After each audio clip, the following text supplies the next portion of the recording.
emergency for the first time in about... This is Jim, and Receiving this message. We are Ken Jennings and John Roderick. We speak to you from our present, which we can only assume is your distant past, the turbulent time that was the early 21st century.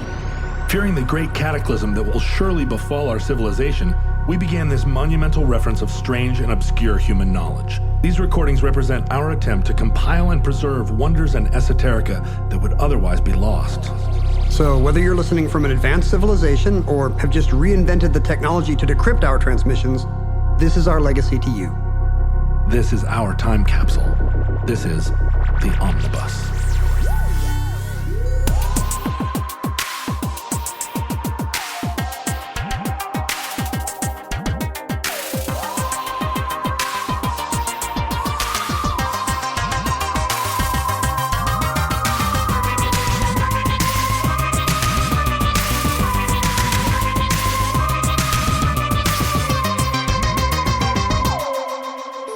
You have accessed entry 032.1K0728. Certificate number 36360. The All-Americans go to Japan. 라이트의 타카나카도 아가타 센터가 손오에入りました 난토다니 메ジャー初ホームラン We are recording this at the beginning of October. And because we live in Seattle, we are not accustomed to baseball games being meaningful past middle August. June. Usually. June, yeah. June 2001. But this year, the Mariners were making a run. Yeah, it was an exciting autumn. And so you and I were at the park quite a bit. Well, you know, we both like watching baseball, and we go to the baseball field. We definitely speak all the lingo. We go to the field. I love. You're like the Coneheads. We love to attend the baseball field. We go throughout the year, right? We went to some spring games. We went to some games throughout the summer. You threw out a first pitch this year.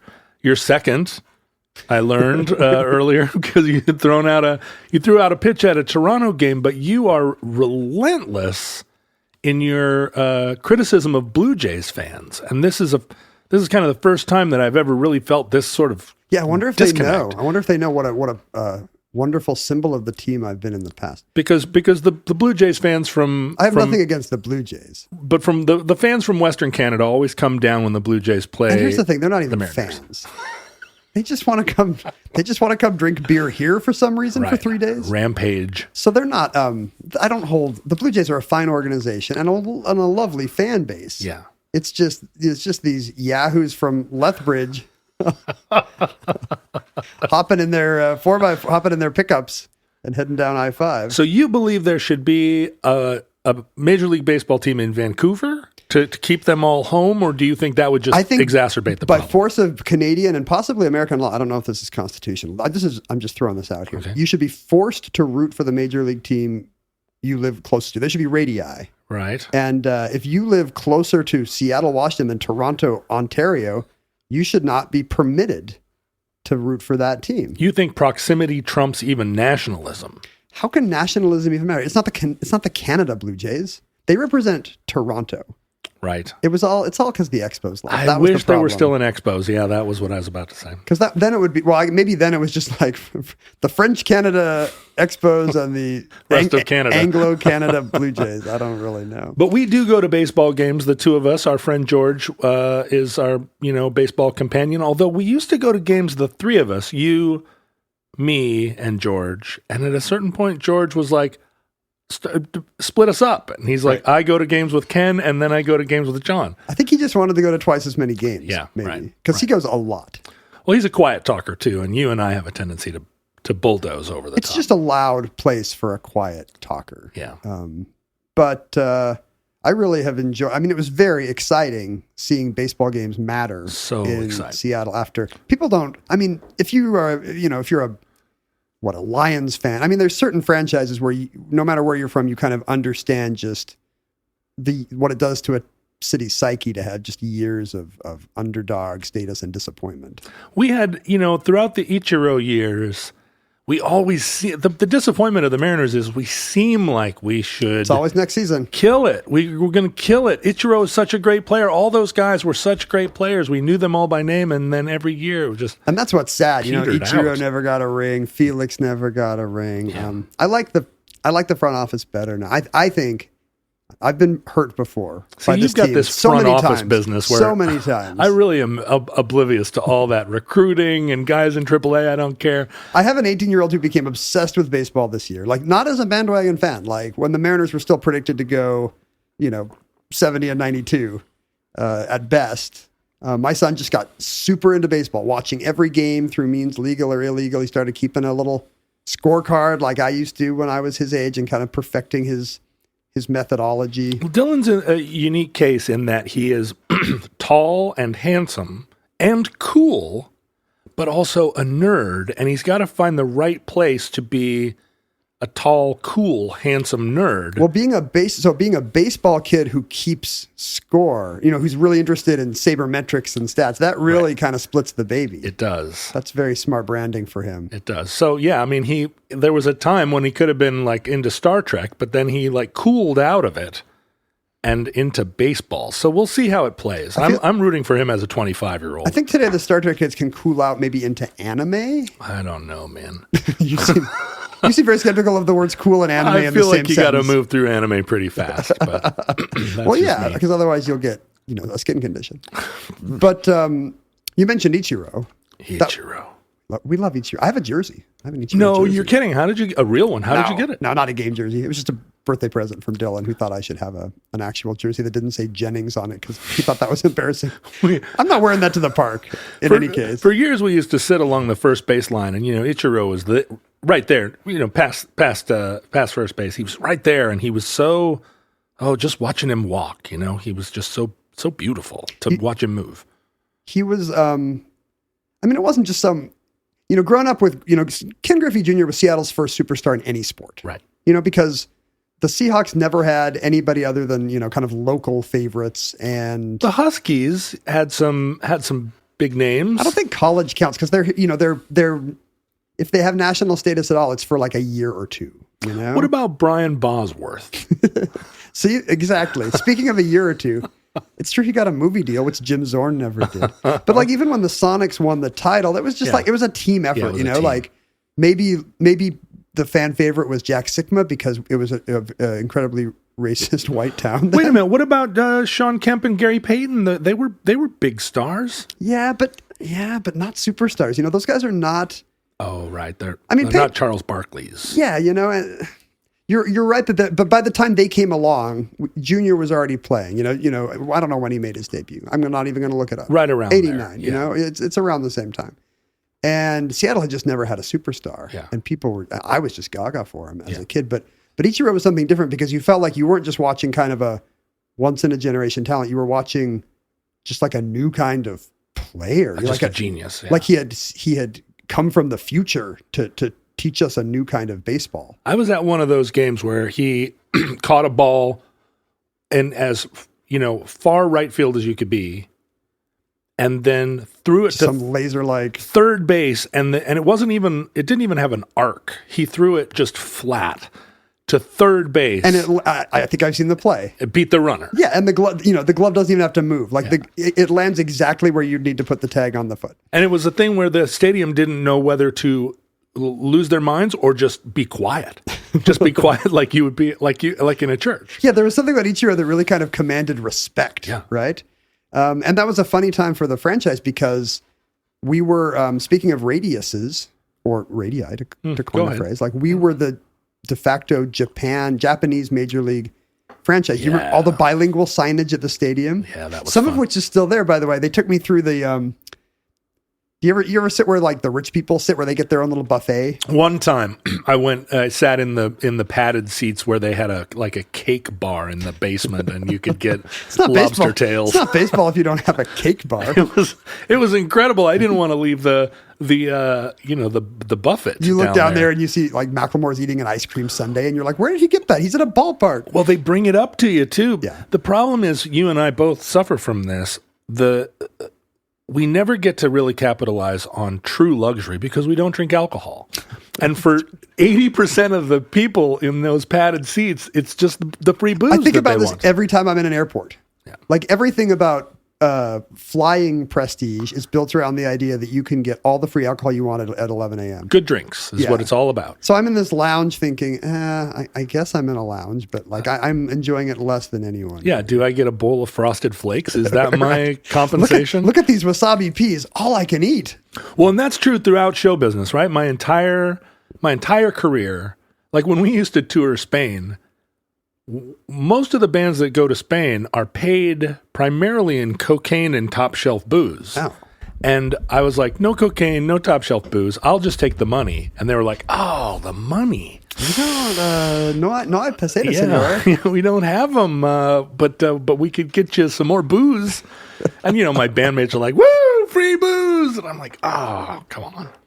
Well, in that lounge that's kind of below those schmancy seats, I've never sat there either, but they walked me through when I had to throw out my first pitch. Yeah, you have, but I have not. Oh, I see. But you said either. And that implied that neither of us had. For the record. I have. That's very important to this show. Yeah. If you're taking notes in the future, John got to sit in the padded seats. I was in the padded seats once. I also watched a lot of motocross from Paul Allen's box in the Seahawks stadium, too. I got walked through the padded seats to throw out a first pitch, which, if you think about it, clearly outranks the people in the padded seats. Yeah, but did they even look up at you as you walked through, or were there velvet ropes on either side of you? They could tell I didn't have a boat, I think. But they, walking through that buffet area, all the signs are still in English and Japanese, and they clearly date from, the early 2000s. When the high rollers were from Japan. When we were, all those seats were full of people who had flown over just for a game and just to get a picture taken in front of Safeco, because we were the easternmost outpost of the empire of Japanese baseball. And Ichiro was, he was well liked and respected here and loved in Seattle, but he was a god in Japan. Now, I know that Japanese baseball has got a long and storied history, but would you say that baseball was as big in Japan as it is in the United States? Bigger, less big? I went to the one time I spent any time in Japan, we were in Hokkaido a few years ago because it was the summer, and we spent some time in Tokyo, but then we were like, we got to get away from the heat. Wait a minute. Are you saying that you were in Hokkaido because it was the summer? Is this a thing I don't know about, that in the summer you go to Hokkaido? I was in the middle of explaining the story, but your brow furrowed and you stopped listening. No. I was still listening. I was just like, it was hot. Right, okay. It was hot and humid in Tokyo. Right. So instead of like going down to Kyoto, where it would be more hot and more humid, we took a train north to Hokkaido. I just thought this was a social thing, that in Japan we go to Japan in the summers, and it's like Canadians going to the cottage. Yeah, where have I been? Let's all go to Hokkaido together. And at the time, Shohei Ohtani, now star for the Angels, because he did not want to play for the Mariners because he thought he would be Ichiro 2. Ichiro 2. Or Ichiro ni. Is that how you say 2? Mm-hmm. He decided to play for the Angels instead, and actually he would have pitched against us in the final game of the season if the Angels had still been in contention. But we go to Hokkaido. He's playing for the local team up there, the what we believe to be the Nippon Ham Fighters, and in fact is actually the Nippon Ham Fighters. Teams there have corporate sponsors, so the Fighters are the team that is endorsed by the fine people and products of Nippon Ham.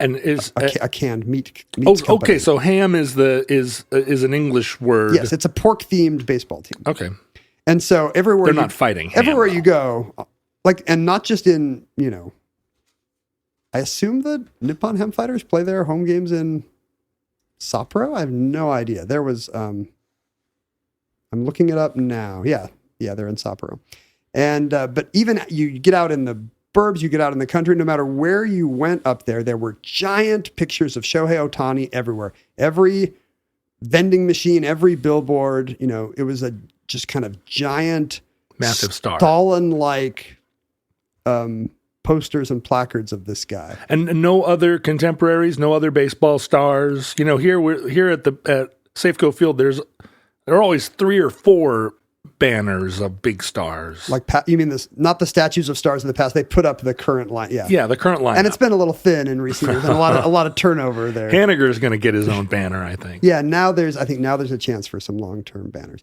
But yeah, so my impression just from tooling around Hokkaido for a week and seeing Ohtani's face everywhere is that their baseball stars there are maybe bigger celebrities than our biggest baseball stars here.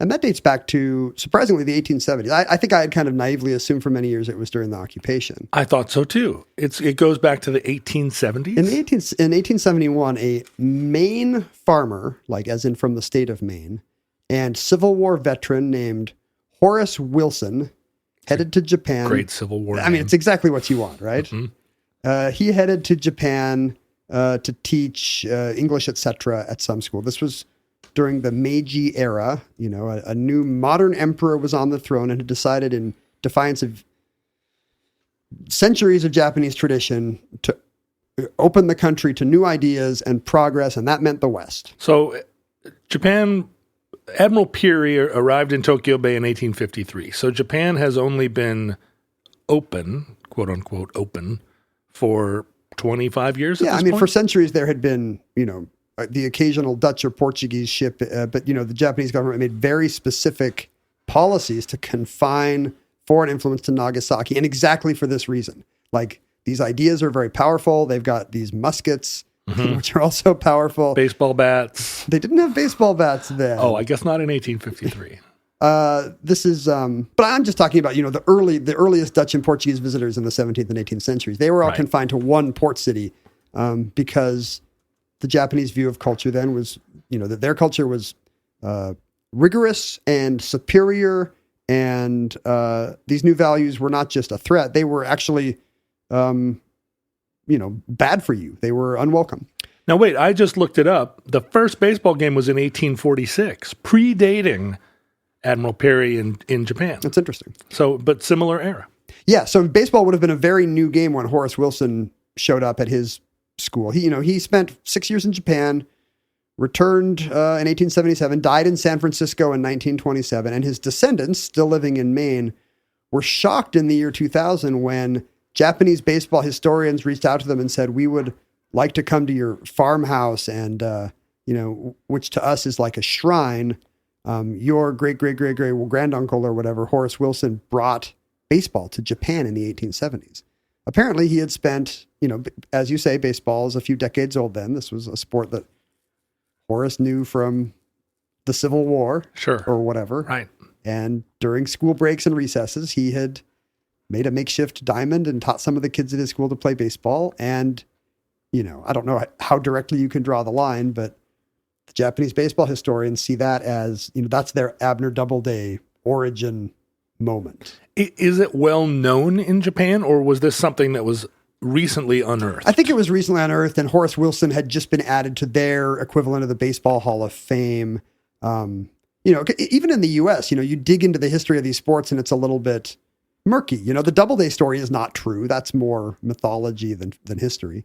But Horace Wilson had kind of just recently been discovered, and, they came to his main farmhouse. And I read about this because one of his descendants is now an NPR producer and wrote about this story, because it's kind of a funny idea. These kind of Tokyo people, jet-lagged Tokyo guys wandering around this main farm, right, thinking this is where the magic happened. And then they invited them over to Japan for a game and the ceremony that inducted Wilson into the Hall of Fame. I really wish that some historians in Japan would figure out that I was very important to Japanese culture in some way, that I was the descendant of somebody that had ever done anything, and that they would fly me to Japan and fet me. I mean, in this case, Horace had been dead for 100 years. I mean, about 80 years. Do you mind if it happens in the distant future when you're along a tree? When you're buried in your silo or whatever? Oh, I see what you're saying. Like, do you want to accomplish the thing and be recognized, or do you just want to have some random ancestor? I'd rather have a random ancestor, so I get to go to the parties. As a musician, I always wanted to go to Japan as one of those American bands that gets to play at Budokan. Yeah, that gets really popular in Japan inexplicably. I mean, it happens, right? Where a band that here doesn't really, can't sell out a 300-person venue, but the Japanese decide they're amazing. Yeah. And it never happened for me. Not yet. Not yet. Thanks, Ken. Don't give up. In 1924, our protagonist enters the story. Matsutaro Shoriki is kind of in the unusual midlife crisis. He's a very strong-willed man. He's a judo master. He's the highest level of judo attainment you can get. But there was an attempt on the life of the emperor in the 1920s by some political rivals that ended up with a lot of cops getting thrown under the bus. So Shoriki gets drummed out of the police, and now, what do you do? What's your second act in Japan in the mid-20s? It wasn't really his fault that somebody tried to, come after Hirohito at a traffic stop or whatever. But this story plays into the great Japanese war film Fires on the Plain. It's a Is that true? Early plot point, yeah. Oh. Highly recommended that you see the movie, although it is extremely depressing and awful. I was about to, and all the foreign movies you've ever seen are awful war movies you were forced to see, right? Not forced, but yes. Forced by the dice. So Shoriki decides he's going to buy a struggling Tokyo newspaper called the Yomiuri Shimbun, and he becomes a newspaper editor and publisher.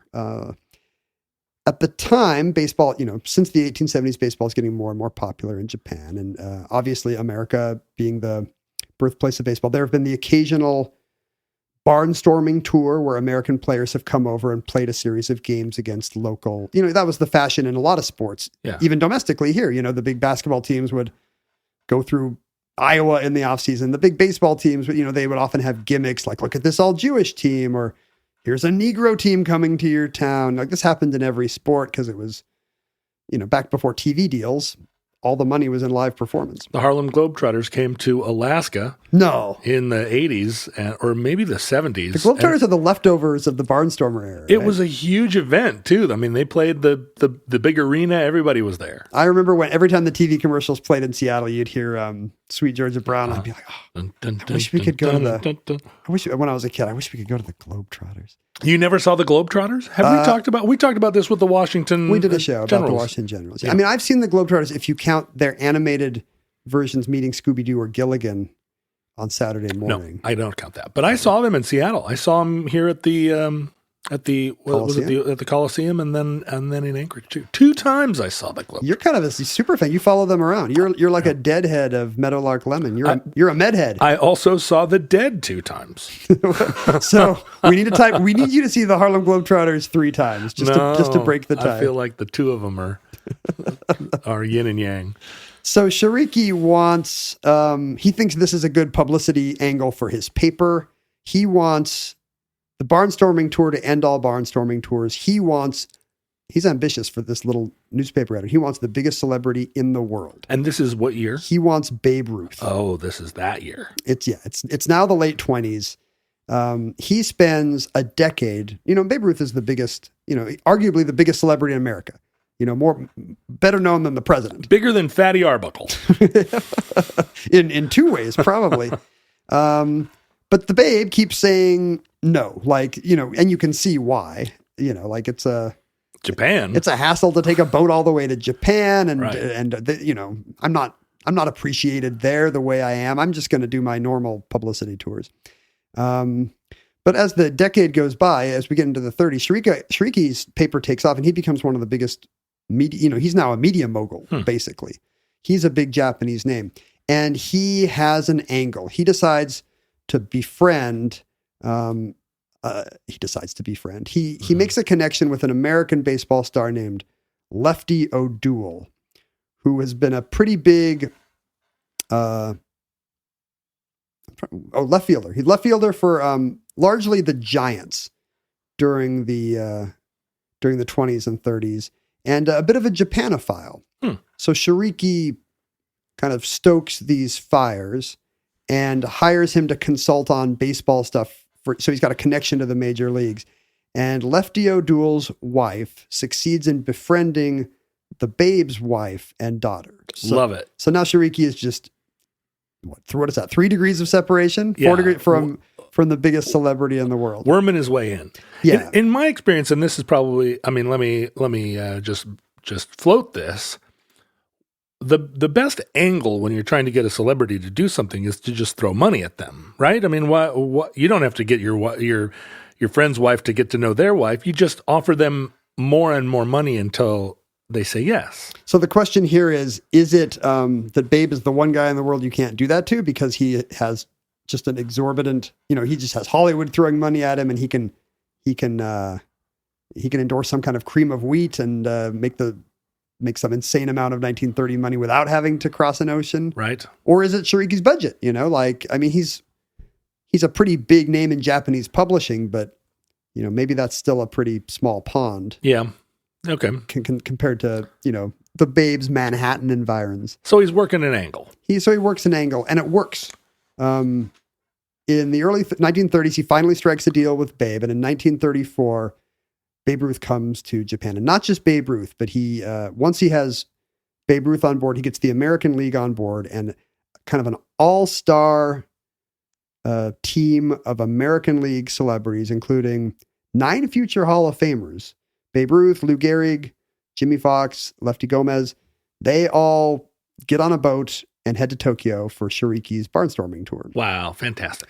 And the National League, doesn't let their players out, so it's just an AL team. But it's a very interesting time to be doing this. And I think this is part of maybe what gets the Babe to say yes, is he is appealed to on patriotic grounds. Tensions between the U.S. and the Empire of Japan are growing in the mid-30s. So this is a peace effort as well. Sure. It's hands across the sea. And, peace treaties, longstanding peace treaties have started to weaken and fall. The Japanese are beginning their first kind of Pacific realm. Invading Manchuria. Pacific theater, combat maneuvers. Yeah. And, it's starting to look like the next war is going to be in the Pacific. The winds of war. Is that also from Fires on the Plain? No, that's from Herman Woke. No, not Woke. No, he is Walk. No, it is pronounced woke. Yeah, I know, but I didn't want people to get confused that he was woke. If we watch it again, I don't know. It might not seem woke.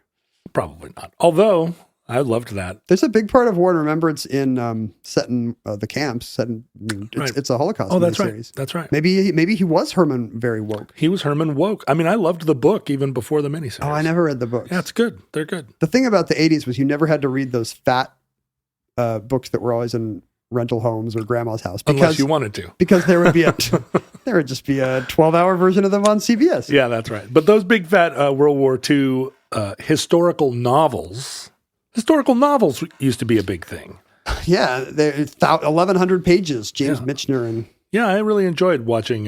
Imagining Charlton Heston in those roles. That was you splitting the baby between cool and nerd. Was you reading Michener novels that you found at your aunt's house or something? They were sitting on a bench in a bus station, and I was like, "That's a big book."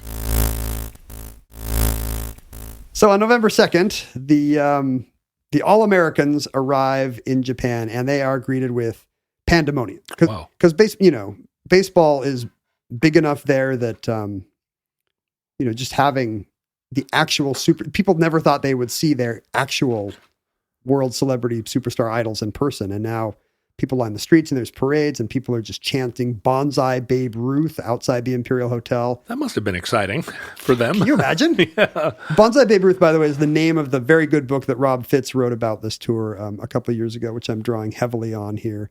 But Babe Ruth, larger tthan life, traveling in style. He brings 20 bags with him on the boat. One of which is just for his chewing tobacco. Mm-hmm. He's got a full bag of tobacco. He's photographed in a kimono, and it's like it's Beatlemania basically, except across the other ocean. People are sneaking into the hotel. A guy shows up at Babe's hotel door with a baseball for him to sign, and the Babe chuckles and signs, and then he reaches into his kimono and pulls out another ball, and they just keep coming. Like he just keeps pulling out baseballs until security comes. You've surely had somebody like that. You've had people show up at events and hand you pictures to autograph, and then they have another. Did I tell you the story? I get back to my hotel in. I was speaking at a college outside Indianapolis, and I get back to my little campus hotel, and there's some guy in the lobby. Oh, Ken, so excited, big fan. I'm like, hey, yeah, nice to see you. They didn't come to the book signing, but they're big fans, such big fans that they've been waiting in the hotel lobby. Hey, I was hoping you'd sign, and I signed some weirdly sports memorabilia. Okay. And he's like, yeah, okay. And then his friend is like, hey, how about these? Okay, I'll sign for your friend. And then the first guy suddenly has, how about this? And now it's a stack of like BYU pennants. You went to BYU? Yeah, but I'm not on the team. And finally, I realized these guys are dealers, and they've got a thing where they just kind of gradually escalate. Yeah. And it's never obviously ever happened to me, but I've been. There's no indie rock equivalent? There is. It's just I was never quite that big, but I've been standing next to, a friend and I are walking through a thing, and somebody comes up and they're like, worked. "Hey, can you sign this?" Or it's often like the female rock stars. Hey, will you sign this? And they're like, sure. And then it just, like you say, it just escalates. Pretty soon it's like, wait a minute. They've got a whole thing. You're a creep. And I started to get a little skeptical, and they're like, hey, we drove all the way from Indianapolis. Okay. I mean, to ambush me in my hotel lobby. I think at some point I was like, yeah, no, I'm good. I just signed like 10 things for you guys. Good night. Yeah. And they were like kind of pissed. Yeah. Hey, but we're fans. We came all the way from Indianapolis.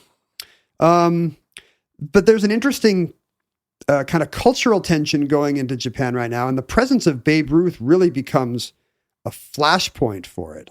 Was the State Department hip? Did they? Yeah. Was this exciting to them, or were they wheels dubious? are being greased on both ends. I think like both governments are like this. This can only be good to have. Even but there are for the Japanese, the mainstream Japanese government. This is great to try to pacify the Americans, but to right-wing nationalist elements, which in Japan were in the Japanese government and maybe in FDR's government too. I don't know.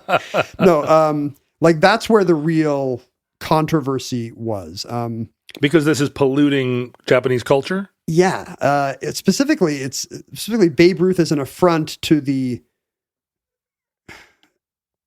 I don't know, the Bushido code, kind of the samurai-like way that even Japanese baseball stars acquitted themselves in the 1930s.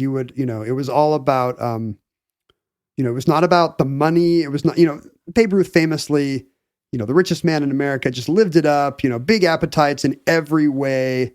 Big guy, liked to party after the game, whereas in Japan, the aesthetic was all just to leave it on the field. It's all about the team. There would not be any kind of, giant oversized Babe Ruth guy carousing after the game. Right. So it really seemed very un-Japanese. Vulgar. And the fact that Shoriki's paper has brought these guys over is tricky because there are rival right-wing papers that are, writing furious editorials about the pollution of Japanese culture. But crowds go nuts. The All-Americans play 18 games in 12 cities. Yeah, big tour. They never lose. They beat all the, Japanese all-star teams that are thrown at them, which, that was kind of expected and nobody minds. Japanese play a very different style of ball at the time. I guess it was thought that like even a double play was gauche, that like samurais would not go for the second out. Oh, wow. Because it was not, I don't know. It was just felt it was like just a little extra, I guess. I don't know. But Babe Ruth, they loved to seeing that kind of power ball. He hit 13 dingers over the course of the tour. The very first one he ever hit, landed at a spot that is today in the Sendai Zoo. And if you go to the zoo there is a statue of Babe Ruth where his first home run ball landed, which is pretty fantastic. That's pretty cool. Did it grow there just spontaneously? Yeah. Nobody sculpted it over the years. At first there was a little tiny baby Babe Ruth there. With an umbilical going into the ground, and then it grew in real time. Took years. It was insane. It's 800 feet tall now. There were some happy moments for the Japanese fans. A promising pitcher named Eiji Sawamura struck out Babe Ruth, Lou Gehrig, and Jimmy Fox. Hello. In a row. In a row? Yeah, that was the 3 inning. up, 3 down. That was the inning. He only gave up 1 run in that game, and sadly they lost 1-0 because they just didn't get any offensive production. But Sawamura was, promising young pitcher, and Japan's equivalent of the Cy Young Award is named after him to this day, the Sawamura Award. But throughout all this, Matsutaro Shiriki has a plan. He's got a long con. Oh. Japan does not really have a big baseball major league the same way, nationwide. It's more a sandlot the same game? way that America does. Yeah, I think it's a lot of little regional teams, and there's college games, but he wants a big league. He wants to own he wants to start a Tokyo team, which he will call the Tokyo Giants in honor of his friend Lefty O'Doul's New York Giants. And this is his whole plan. And he thinks the All-Americans tour will get him there. But as I've said, he has rivals who do not, they don't like seeing this whole plan help the circulation of the Yomiuri Shimbun, and they certainly don't like seeing these, depraved, pampered Americans parading in front of what should be a disciplined Japanese people on a war footing. Hi. Do giants play a role in Japanese culture? Are there like historic? Are there mythological giants? I can't think of one. There's the giant 800-foot Babe Ruth statue in the Sendai. There's the giant fire-breathing lizard that lives under the ocean. There appears to be, Google tells me, Daidoro Bochi, a mythological giant who builds, he's often the origin story of different Japanese mountains and lakes and so forth. Just one lonely giant, though. He never had a friend giant. Wandering around Hokkaido, digging caldera lakes like Paul Bunyan because he's bored. That's sad. Japan. I'm sure we'll hear about actual Japanese mythology here. You mean in our addenda episode available to Patreon subscribers? Yes. For merely $5 a month, people could hear us be told we're wrong about Japanese mythology. I would pay way more for that. For sure, I would too.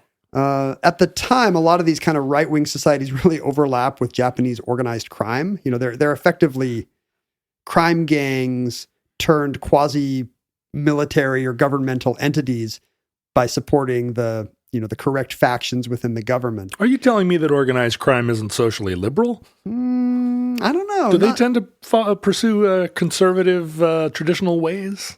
I'm trying to think. I don't really know what... I feel like Tony Soprano. I know therapy sessions are a safe space, but he says an awful lot of things that are... He does. Not exactly PC. A little problematic. I feel like the Bloods and the Crips, if that, after 100 years, they're going to be very entrenched conservative organizations. You don't think one of them will be conservative and one will be liberal? I don't think so. I'm just doing this to own the Crips. Listen, we take no sides in a Bloods Crips. Then why are you doing the blood thing with your hand right now? That's so weird. West Side. One of these kind of gang / military societies is called the War Gods Society, and they're aligned with one of Shoriki's biggest rivals, a larger Tokyo paper called the Tokyo Nichi. And they're the ones publishing a lot of these fiery editorials, how dare Babe Ruth and his team disgrace the Japanese people and our long traditions of blah, blah, blah, blah, blah. And in fact, during the tour, a military coup is uncovered in the government trying to, overthrow the peacenik elements in the legislature and give the emperor more power, more widespread military power. So that's the kind of thing that making the headlines while the Babe is hitting dingers into the zoo. And in fact, shortly after the tour ends, the War Gods Society actually plans an early morning assassination attempt on Matsutaro Shoriki. I think he's on his way to work, and they send a guy with a samurai sword after him. See, now that's the thing. If you want to kill somebody on their way to work, you have an Italian guy throw a bomb. Yeah. Here's the thing. Huey Long is dead. You know why? Because nobody sent a guy with a samurai sword after him. He'd still be alive today if they had tried to kill him with a samurai sword. He survived. In fact, he got clunked on the back of the head, which is not how you want to kill somebody with a samurai sword. No, well, clunking isn't. You want to slice them. You would think clunking is not part of the Bushido code. Right, exactly. But the assassin Seems botched dishonorable. it. The assassin botched it, and Shoriki survived. But one of the stories that you asked if the State Department was all for this, one of the stories that's often told about this tour revolves around Mo Berg, who is catching for the All-Americans. Also, that's a great baseball name. Mo Berg. Mo Berg. He's a catcher for the Cleveland Indians, and unlike the rest of them, not so great. He's just kind of a journeyman catcher. Nobody's really clear why he's there. He went to Princeton. He went to Columbia. He's one of these kind of smart, early, 20s and 30s athletes, but not a great baseball player. I think this is Babe Ruth quoted as saying, Mo speaks a dozen languages, but can't hit in any. In your face, Mo. Got him. I bet he had a great mid-Atlantic accent, though. Oh, for sure.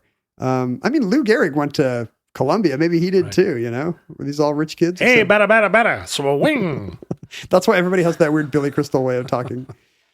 But Mo Berg spent most of his time in Japan with a 16mm Bell and Howell camera he had brought, taking pictures of local culture, local buildings, the layout of government installations. And during wait a minute. And during World War II, he actually later became an operative for the OSS, the forerunner of the CIA.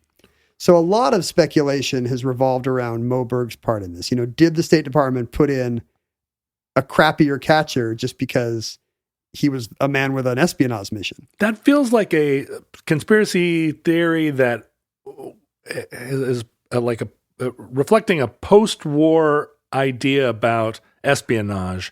I'm trying to imagine. It's 1934. 1934. Pearl Harbor is still 7 years away. Yeah, whether they're actually scouting which parts of Tokyo to firebomb. In Fitz's book, he comes out against it, and he says, although this has been bandied about for decades, I don't think Mo Berg was a spy. But that's it's at least a possibility, since Mo Berg did go on to serve his country in the OSS during World War II, and of course after, when war came. I bet they did study that film. Maybe. It certainly pissed off Babe Ruth, who really spent the next 7 years just feeling very proud of himself and telling friends and reporters how he had prevented war and brought peace to the Pacific Rim. And when the Japanese bombed Pearl Harbor in 1941, Ruth was just apoplectic. Apparently, he took it as a personal affront. Apparently, he took all the Japanese stuff that he had brought from Tokyo and was now decorating his Manhattan penthouse, and he just went out on the balcony and just threw it all out onto Riverside Drive, just furious. Much to the chagrin of people just minding their own business. Passers-by below. Imagine finding out about World War II that way. How did you hear about, how did you learn about the war? Well, I got hit on the head by a priceless Japanese vase thrown by Babe Ruth, who was a pitcher, you don't want that guy raining porcelainware down on you. And where Ruth had once been greeted by the Japanese with cheers of bonsai, American soldiers in the Pacific often found that they were taunted by Japanese troops who would yell, "To hell with Babe Ruth," as they, rained grenades down upon them. That became a popular anti-American war cry. Right. Weird dog, right? I mean, if I were out there and they were like, "To hell with Babe Ruth," I'd be like, well yeah, if you're a Red Sox fan, you're like, yeah, I'm with you, buddy. Who would it be today? We go to war and who are the Chinese troops taught to, George Clooney is a bad actor. Lady Gaga is the worst. But this was a really good diss in the early 40s. And in fact, many of the players on the All Nippon team that the All Americans had played most of their games against, they were called up and fought in the war. Tragically, Eiji Sawamura was aboard a transport ship that was sunk off Japan towards the end of the war. So, after striking out Ruth and Gehrig and Fox back to back to back, he did not survive the war. I wonder if there's a statue of him growing on the bottom of the sea. Too soon. But their Cy Young Award is still named for him. In 1949, after the war ended, obviously international tensions, even higher there in a way, American culture, still suspect in Japan, but now in a different way. A nation now, brought low by American forces. Right. And in the course, and in the process of being sort of hard colonized by MacArthur in an open collar shirt. Right. So the previous kind of cultural Meiji era colonization by American ideas must have seemed especially, a tricky area. But MacArthur had an idea. He got Lefty O'Doul, of all people, back and sent, who was still just loved Japan, happy to be there. He had become a successful, after his career, he became a successful minor league manager and ran, I never mentioned the manager, by the way. The All-Americans were managed by no less than Connie Mack of the Philadelphia Athletics, who I think was interested in scouting some of the players, actually. He wanted to see his American League rivals up close. But I see what you're saying. He wasn't scouting Japanese. No, that was still decades away. Yeah. that would have seemed like science fiction at the time, even in 49 when MacArthur sent O'Doul out on a tour. But this tour was a huge success. People remembered the Fuhrer and kind of the pre-war hopes and ideals of the original All-Americans. And so 500,000 fans come out to see Lefty O'Doul's team play. They do, and it's a lot of American propaganda. They do a game for 14,000 war orphans. Right. Hirohito is brought in to meet, O'Doul actually meets the emperor. Wow, that's a big change. It's a photo op. Yeah.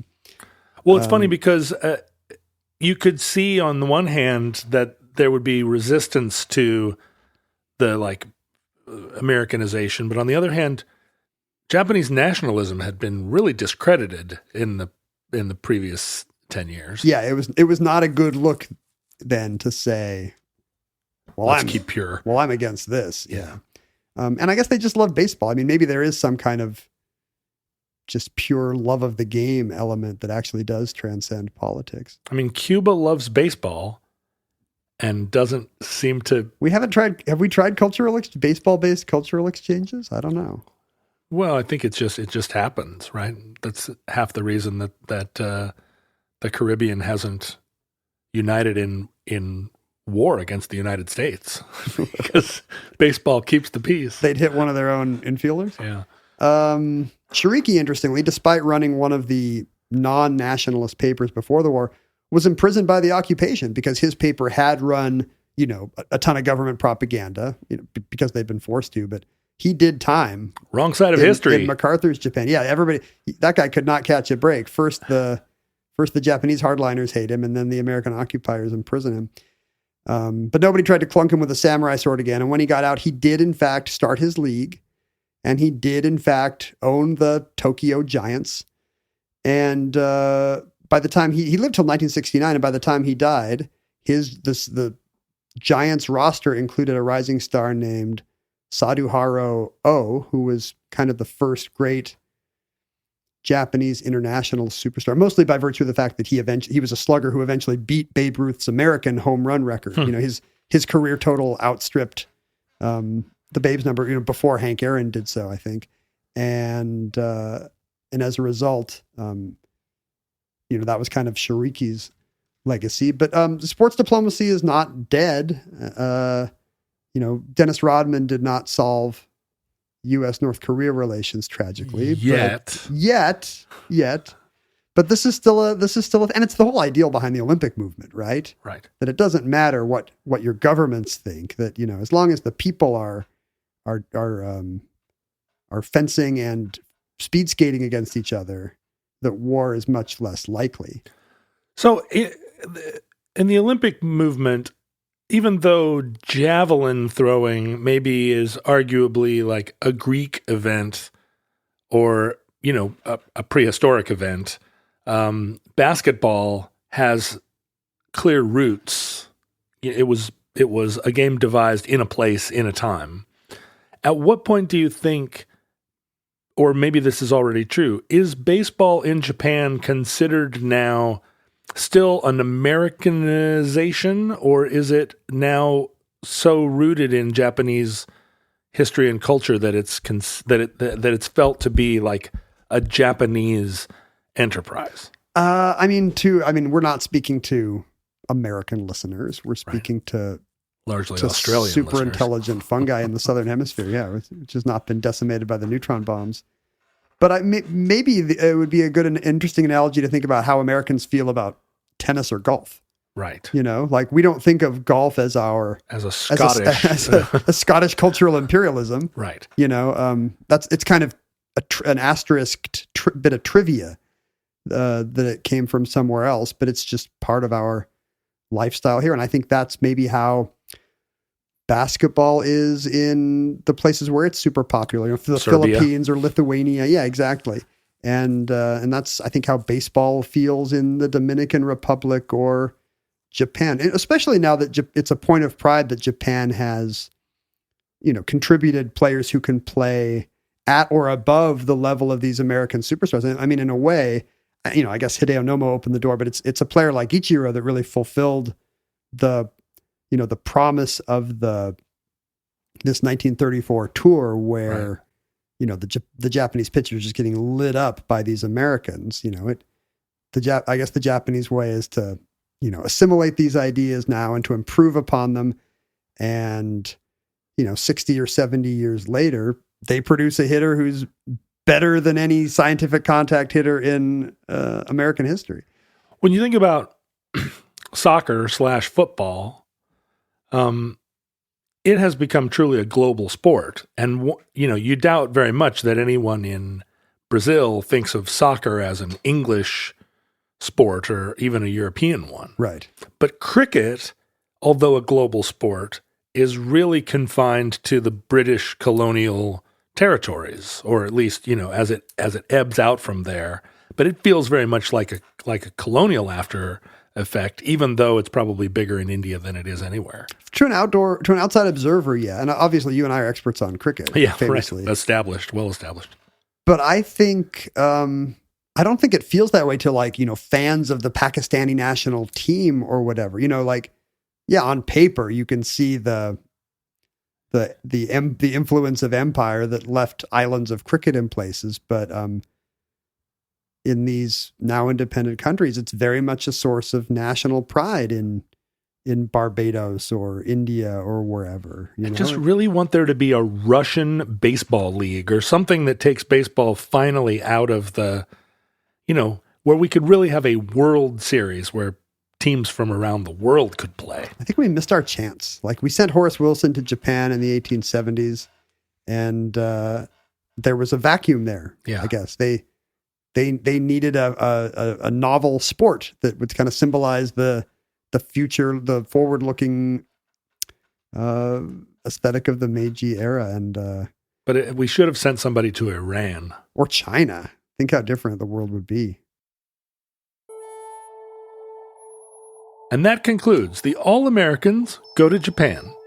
Entry 032.1K0728. Certificate number 36360 in the omnibus. Futurelings, in the very unlikely event that you are in Uzbekistan right now, listening to Omnibus in one ear while watching the Uzbekistani Mudhens play the most popular sport in Uzbekistan, baseball,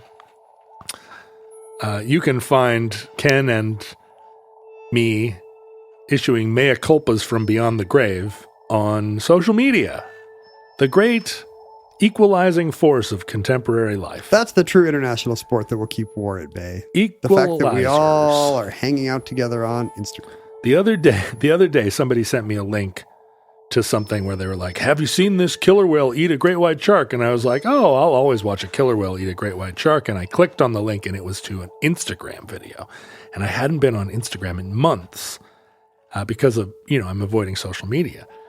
And I got on there and watched this great video. And then I said, oh, I'll just check in on a friend. And I looked at a post of a friend, and then I looked at their second post, and then I looked who was faving their posts, and then I got a cold chill remembering how much time I'd spent. Years of your life lost. Both faving and thirsty for faves on social media. And I shut my system down, and I went and I took a cold shower, and I swore never again. Although my stuff is archived at John Roderick, and you can find Ken on there still thirsting at Ken Jennings. You can email us at theomnibusproject@gmail.com. You can hang out with other futurelings, both on social media and in the darker corners of the internet, trading crypto. In the dark web. Down and using Tor to exchange back rubs. Illegally torrenting our addenda episodes free, probably. That's what I get for my son pirating Mariners games, because we don't get root sports. You can find them wherever futurelings fly their flag. You can support the show, and I should probably rephrase that. You should support the show. We appreciate it when you do support the show. There's a moral component. It shows your generosity as a human being when you support the show. We provide our podcast free of charge twice a week. but that it incurs upon you an obligation, a moral obligation to support the show to the same degree that you would support, for instance, Netflix. If someone you don't know is doing something for free, you have a moral obligation to support them. That's whether you ask them to do it or not.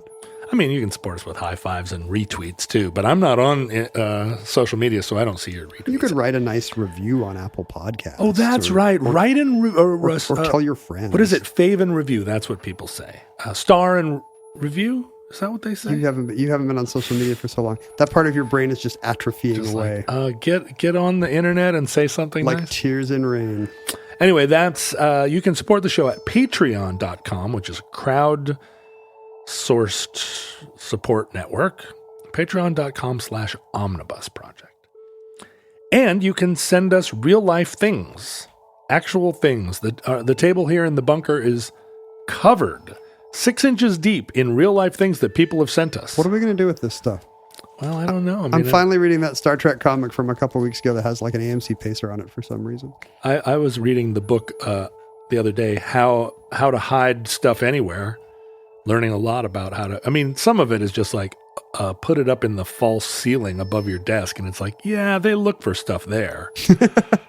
And if somebody's really turning over your office, they're going to poke up in the false ceiling. It didn't say how to hide things where they couldn't be found. It's just telling you some places you can put things. Sure. Behind your dirty clothes hamper. All of which will be easily found by the police. In the bottom of your sock drawer. Send us things to P.O. Box 55744, Shoreline, Washington, 98155. Listeners, from our vantage point in your distant past, we have no idea how long our civilization survived.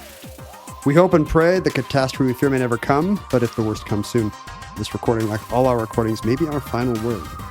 But if Providence allows, we hope to be back with you soon for another entry in the Omnibus.